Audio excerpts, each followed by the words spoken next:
Assalamualaikum warahmatullahi wabarakatuh. Alhamdulillahi rabbil alamin. Alladzi an'amana bi ni'matil imani wal islam. Ashhadu an la ilaha illallah wahdahu la syarikalah. Wa ashhadu anna Muhammadan abduhu wa rasuluh la nabiyya ba'da. Allahumma salli ala Muhammad wa ala alihi wa ashabihi rasulillahi ajma'in. Amma ba'du.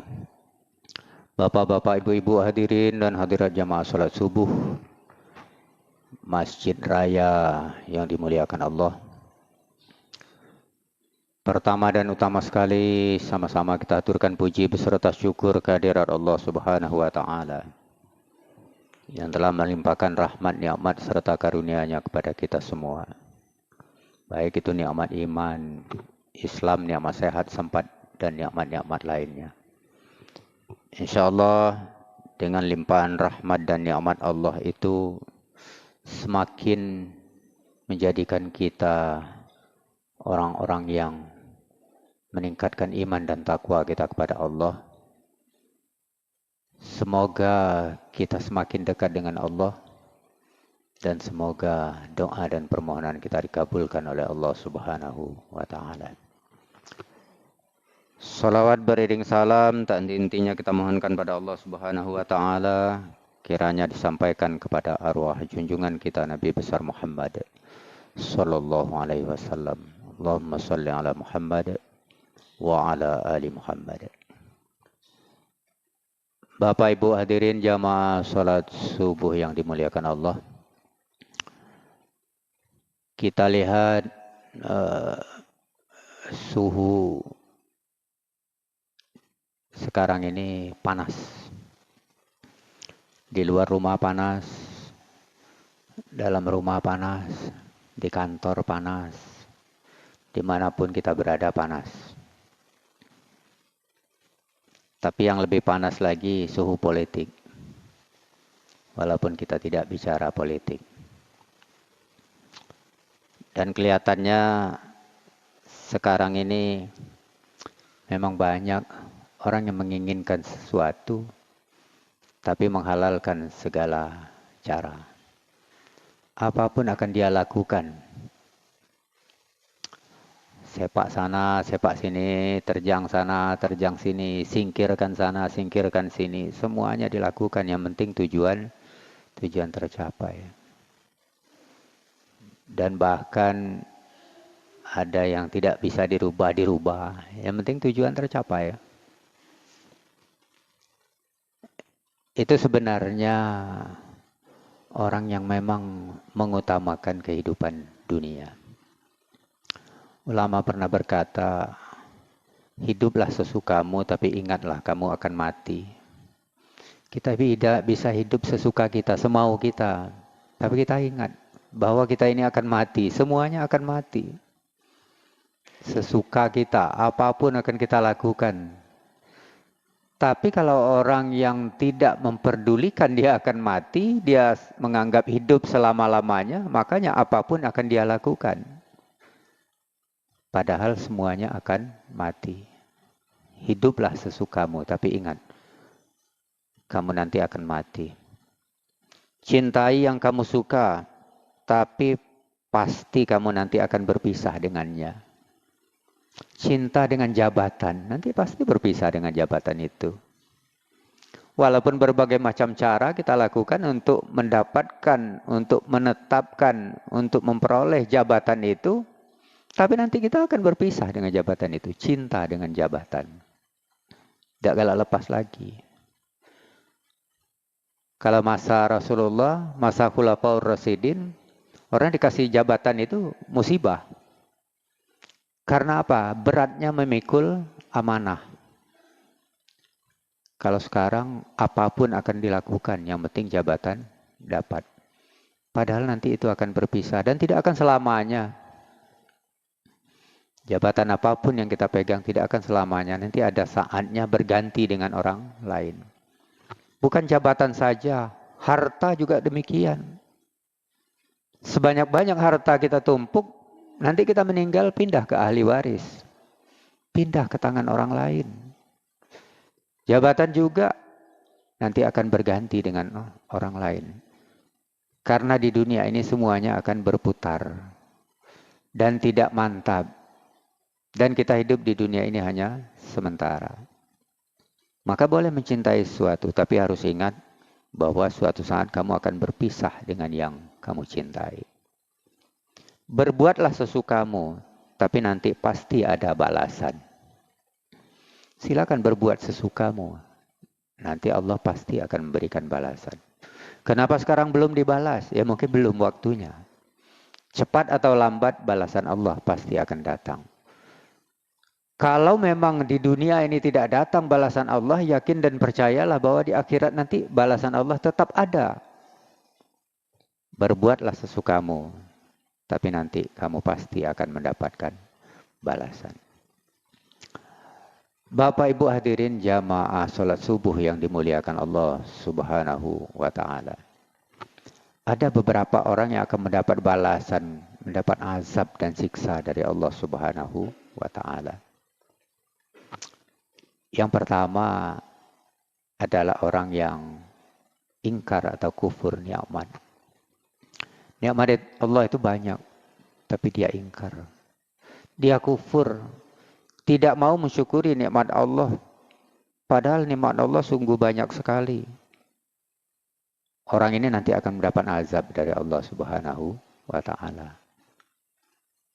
Karena ingkar nikmat, kufur terhadap nikmat Allah Subhanahu wa taala. Wala in kafartum inna azabi lasyadid. Kalau kamu ingkar, pasti azab Allah yang pedih itu akan datang. Sesungguhnya azab Allah amat pedih. Ingkar dengan nikmat Allah, nanti azab Allah akan datang. Cepat atau lambat, pasti. Kalau tidak di dunia ini, di akhirat kelak, pasti. Tapi sudah banyak kenyataannya. Azab Allah itu sudah didatangkan di dunia ini. Padahal kalau dia bersyukur terhadap nikmat yang diberikan oleh Allah Subhanahu wa taala, banyak kelebihan dan keuntungan yang diperolehnya. Yang pertama, orang-orang yang bersyukur itu rezekinya berkah. Mencari rezeki tapi dengan mensyukuri nikmat Allah, rezekinya berkah. Tapi tidak menghalalkan segala cara. Kemudian orang yang bersyukur itu jauh dari penyakit hati. Orang yang syukur terhadap nikmat Allah jauh dari penyakit hati. Karena dia terima apa adanya. Terima hidup ini apa adanya. Dapat sedikit boleh, alhamdulillah. Dapat banyak, alhamdulillah. Tak dapat, alhamdulillah. Dikasih jabatan, alhamdulillah. Tak dapat jabatan, alhamdulillah. Habis masa jabatan, alhamdulillah. Tapi kalau habis masa jabatan tak galak dem lagi, nah itu na'udzubillah. Bukan alhamdulillah. Makanya orang-orang yang seperti ini nanti akan mendapat azab dari Allah Subhanahu wa taala. Padahal kalau kita bersyukur, alhamdulillah dengan segala keadaan yang kita terima dalam hidup ini, maka kelebihan-kelebihan akan kita dapatkan. Kemudian orang yang bersyukur juga akan mendapatkan tambahan nikmat. Nikmatnya bertambah dengan bersyukur itu. La in syakartum la azidannakum. Bila kamu bersyukur, nikmat akan ditambah. Allah akan tambah nikmat itu. Kita tahu Allah akan menambah nikmat kita apabila kita bersyukur. Tapi masih banyak orang yang tidak mau mensyukuri nikmat. Sehingga yang dapat bukan nikmat tetapi malah azab dari Allah Subhanahu wa ta'ala. Dan orang yang bersyukur juga terhindar dari azab. Tidak akan diazab oleh orang yang bersyukur. Bersyukur dengan segala keadaan yang ada pada dirinya. Tidak akan dapat azab. Dan bahkan akan mendapatkan keselamatan dari Allah Subhanahu wa ta'ala. Kita tahu Nabi Ayub menderita penyakit yang luar biasa. Bahkan 17 tahun sakit yang diderita Nabi Ayub itu. Sakitnya parah. Tidak ada orang yang sekarang mendapatkan penyakit seperti Nabi Ayub. Tapi Nabi Ayub selalu memuji Allah. Selalu bersyukur kepada Allah Subhanahu wa Ta'ala. Sampai-sampai Nabi Ayub tidak mau minta sembuh dari penyakitnya. Tidak pernah. Nabi Ayub tidak pernah minta kepada Allah, ya Allah, aku lama sakit, tolong sembuhkan. Tidak. Tapi apa kata Nabi Ayub dalam Al-Quran? Rabbahu anni massaniyadurru wa anta arhamur rahimin. Kata Nabi Ayub, wahai Tuhanku, aku sudah menderita penyakit begitu lama. Tapi aku yakin Engkau Maha Penyayang dari semua yang penyayang. Cuma itu saja, memuji Allah. Dan minta disembuhkan. Artinya apa? Dengan keadaan yang diterima oleh Nabi Ayub itu dia tetap bersyukur, tetap memuji Allah Subhanahu wa Ta'ala. Kalau Ayub zaman sekarang sakit semenit lah merotok. Kalau Nabi Ayub 17 tahun sakit, minta disembuhkan tidak pernah. Itulah yang dibacakan oleh Nabi Ayub. Rabbahu anni massaniyadurru wa anta arhamur rahimin. Wahai Tuhanku, aku sudah menderita penyakit begitu lama, tapi aku yakin Engkau Maha Penyayang dari semua yang penyayang. Sudah, itu saja. Bapak Ibu hadirin jamaah salat subuh yang dimuliakan Allah. Orang-orang yang bersyukur pada Allah Subhanahu wa Ta'ala, selain dari terhindar dari azab, hidupnya akan bahagia, hidupnya senang. Orang yang menerima apa adanya itu hidupnya senang. Tapi kalau orang merasa kurang terus, hidupnya gelisah. Orang yang cukup dengan apa adanya, senang. Sedikit disyukurinya, hidupnya senang. Dia bahagia. Tapi kalau orang tidak pandai bersyukur, maka dia tidak merasakan ketenangan hidup itu. Karena dia tidak menerima apa yang terjadi pada dirinya. Dia tidak menerima keadaan yang ada pada dirinya. Sehingga dia merasa tidak tenang dalam hidup ini. Kemudian orang yang bersyukur juga akan terhindar dari godaan setan. Kalau selalu bersyukur, setan tidak bisa menggodanya. Dapat rezeki dia bersyukur, tidak dapat rezeki dia bersyukur, sakit dia tidak marah, sakit dia masih memuji Allah. Gimana setan mau menggodanya? Dia bersyukur. Tidak dapat jabatan dia, alhamdulillah. Gimana setan mau menggodanya? Tapi kalau tidak dapat jabatan, segala macam cara dilakukan, nah itu setan masuk. Ajulah, hancur kalau. Yang penting jabatan dapat. Itu, setan masuk. Dilakukan segala sesuatu. Ganti ini, ganti itu, rubah ini, rubah itu. Yang penting jabatan dapat. Itulah tanda-tanda orang yang tidak bersyukur kepada Allah Subhanahu wa Ta'ala. Kemudian orang yang bersyukur itu berserah diri.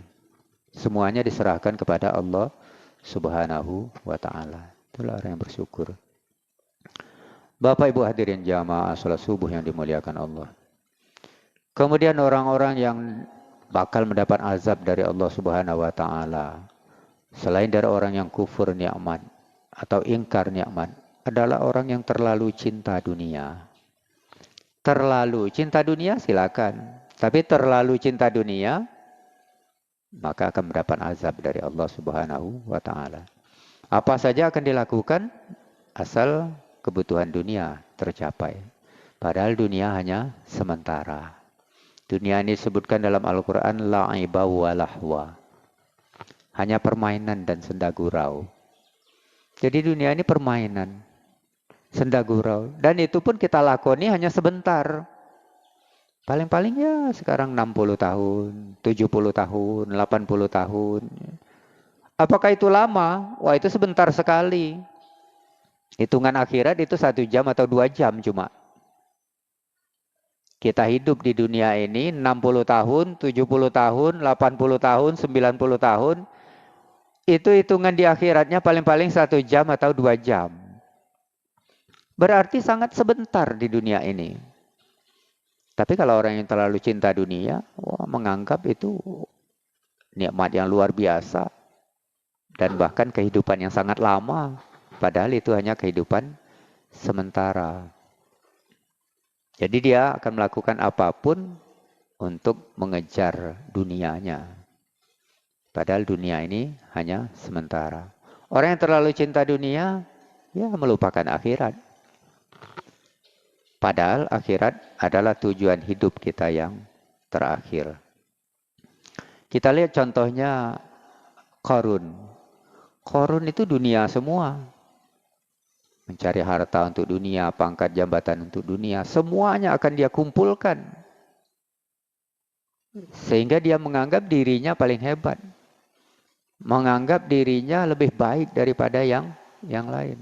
Karena terlalu cinta dunia.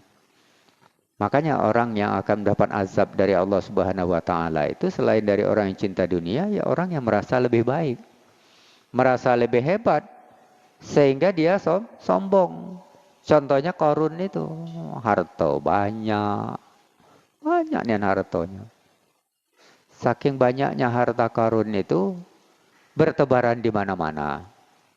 Bahkan sampai kalau ada di Linggau orang ketemu harta namanya harta Qarun. Padahal harta Qarun itu tidak sampai ke Linggau. Tapi pas ada di Linggau, gali-gali ketemu harta. Wah, ini harta Qarun. Saking terkenalnya Qarun dengan hartanya itu. Sehingga hartanya itu bertebaran di mana-mana. Ketemu harta Qarun. Apalagi harta itu berharga. Wah, ini harta Qarun.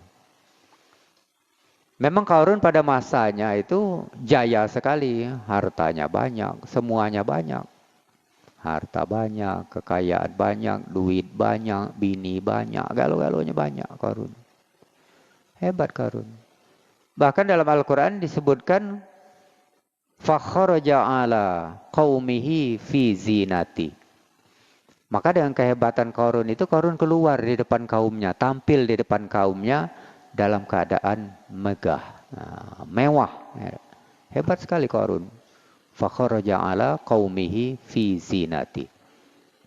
Tampillah Qarun di hadapan kaum-kaumnya dengan kemewahan, dengan kemegahan.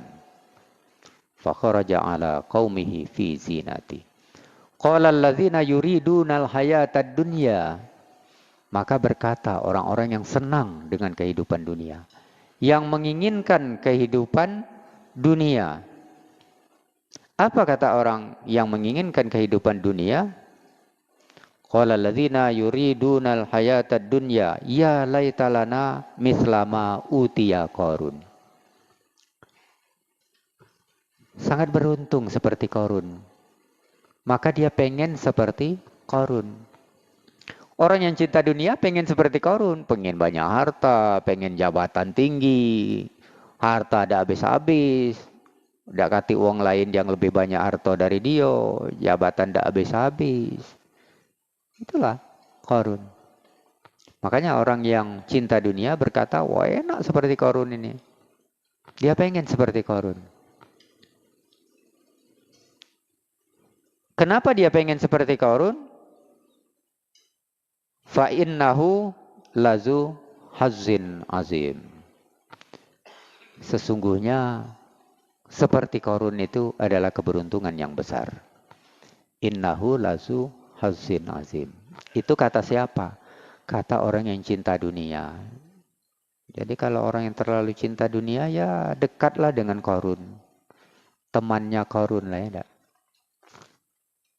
Jadi Qarun tampil di hadapan kaumnya dengan megah. Fakharaja ala qaumihi fi zinati. Tampil Qarun di depan kaumnya dengan megah, dengan mewah, dengan hebat, dengan gagahnya. Qala alladzina yuriduna al-hayatad dunya ya laitalana mislama utiya Qarun. Innahu lazu hazzin azim.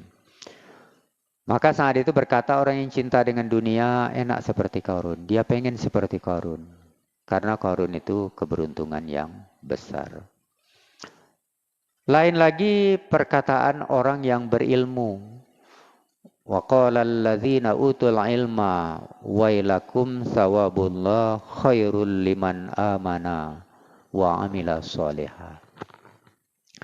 Lain lagi pendapat orang yang punya ilmu.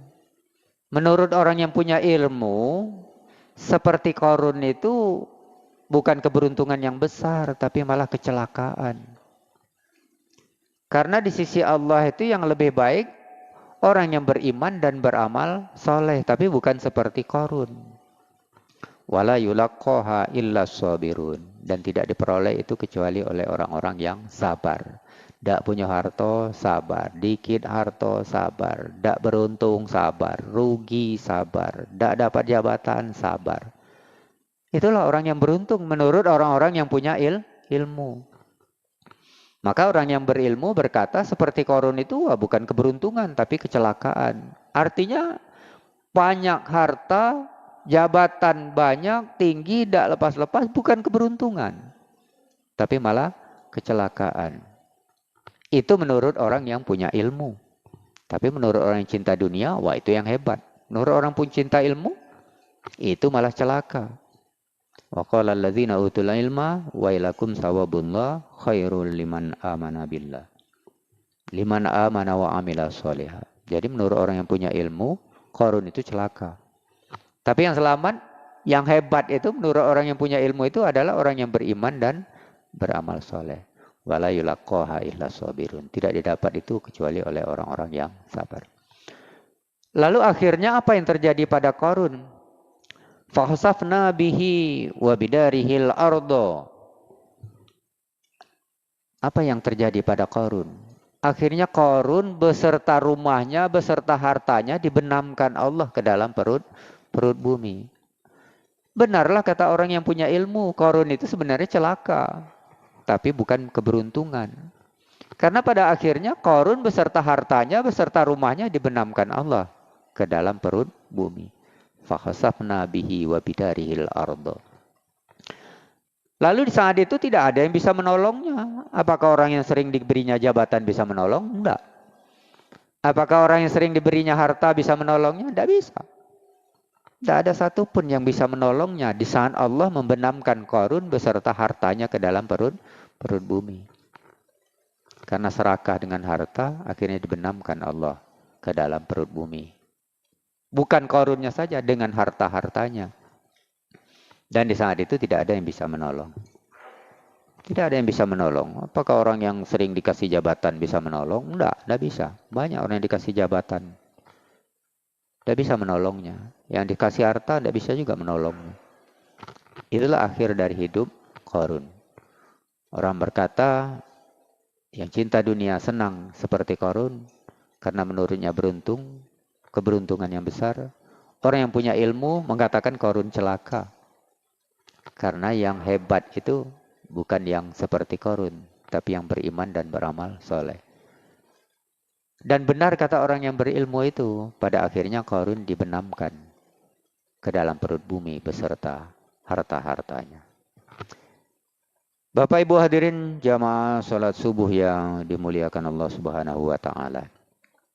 Orang yang akan mendapat azab dari Allah, ingkar kumpur nikmat, terlalu cinta dunia, merasa lebih baik, lebih hebat, sehingga menjadikan dirinya sombong. Contohnya adalah Qarun. Sebenarnya dalam hidup ini karena kita sementara, apalah yang kita sombongkan? Yang layak sombong itu hanya Allah Subhanahu wa ta'ala. Kenapa? Karena Allah Maha Kuasa atas segala-galanya, wajar sombong. Tapi kalau manusia apalah yang disombongkan? Seperti saya umur sudah hampir 60, apalah yang disombongkan? Seandainya ada yang mau sombong. Karena semuanya nanti yang gagah, yang muda, yang kaya itu akan berakhir. Yang gagah mudanya, tapi nanti akan jadi tua. Apalagi yang mau disombongkan? Kalau tua, nah gigi lah ompong, apalagi pala bones, apalagi lapeot, apa yang disombongkan? Dan itu akan dialami oleh semua orang yang apabila kehidupannya diberi oleh Allah sampai tua. Jadi tidak ada yang bisa disombongkan. Oleh karena itu, orang yang merasa lebih baik, merasa hebat, merasa sombong atau sombong, maka akan mendapat azab dari Allah Subhanahu wa ta'ala. Bahkan berjalan pun dalam Al-Quran Allah sebutkan jangan sombong. Wala tamshi fil ard maraha. Janganlah kamu berjalan di muka bumi ini dalam keadaan angkuh dan sombong. Orang yang akan mendapat azab dari Allah selain dari yang disebutkan tadi adalah orang yang gemar berbuat dosa dan tidak bisa menghentikannya. Ada orang yang gemar melakukan dosa tapi tidak bisa berhenti. Tunggulah nanti akan dapat azab dari Allah Subhanahu wa taala. Maling semakin banyak hasil malingnya, nak maling terus. Nanti akan dapat azab dari Allah. Maksiat semakin dia nikmati maksiat itu, semakin ingin terus melakukan maksiat. Tunggulah nanti akan dapat azab dari Allah Subhanahu wa taala. Orang yang berbuat dosa yang tidak bisa menghentikan dosanya. Kemudian yang mendapat azab dari Allah Subhanahu wa taala itu juga orang yang dalam hidupnya berlebih-lebihan atau bermegah-megahan. Hidup berlebih-lebihan, hidup bermegah-megahan, hidup berfoya-foya. Nanti akan mendapat azab dari Allah Subhanahu wa taala. Kita makan saja dilarang berlebih-lebihan. Kulu wasrobu wala tusrifu. Makan dan minumlah kamu, jangan berlebih-lebihan. Karena berlebih-lebihan itu bisa jadi penyakit. Bahkan dalam sebuah hadis Rasulullah SAW mengatakan, isilah lambung kamu itu, perut kamu itu sepertiga dengan makanan, sepertiga dengan air, sepertiga dengan udara. Kalau penuh dengan makanan tidak bisa bernapas. Kalau penuh dengan air kembung. Kalau penuh dengan udara masuk angin. Jadi isi sepertiga dengan makanan, sepertiga dengan air, sepertiga dengan udara. Kalau kita tengok di hadapan kita ini makanan ada, airnya ada, kita bernapas lega. Berarti kita isi sebagian-sebagian. Tapi kalau ada makanan baik, makanannya banyak, minumnya kate, nah itu isinya kayak makanan galau. Makanya kalau kelihatan di sini makanan ada, minum ada, banyak pilihannya. Kemudian kita bisa bernapas dengan tenang. Karena orang yang makan terlalu kenyang bernapas susah. Orang yang minum terlalu banyak juga bisa susah bernapas.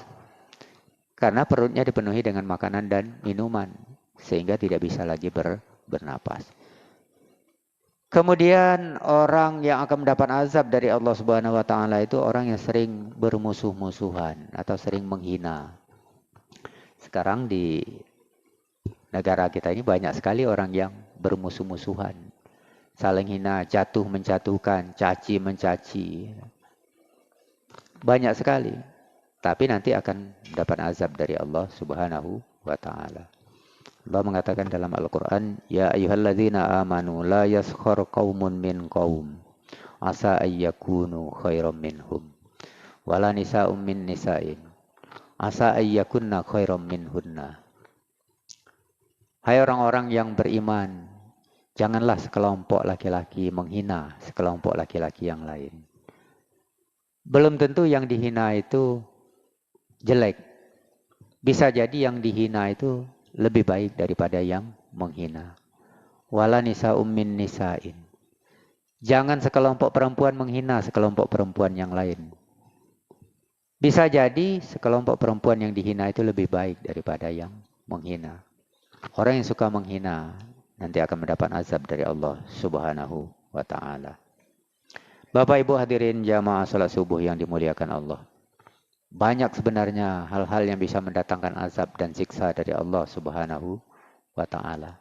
Tapi setidaknya beberapa hal ini bisa kita jadikan pelajaran supaya kita tidak mendapat azab dari Allah Subhanahu wa taala. Jangan terlalu cinta dunia karena dunia ini hanya sementara.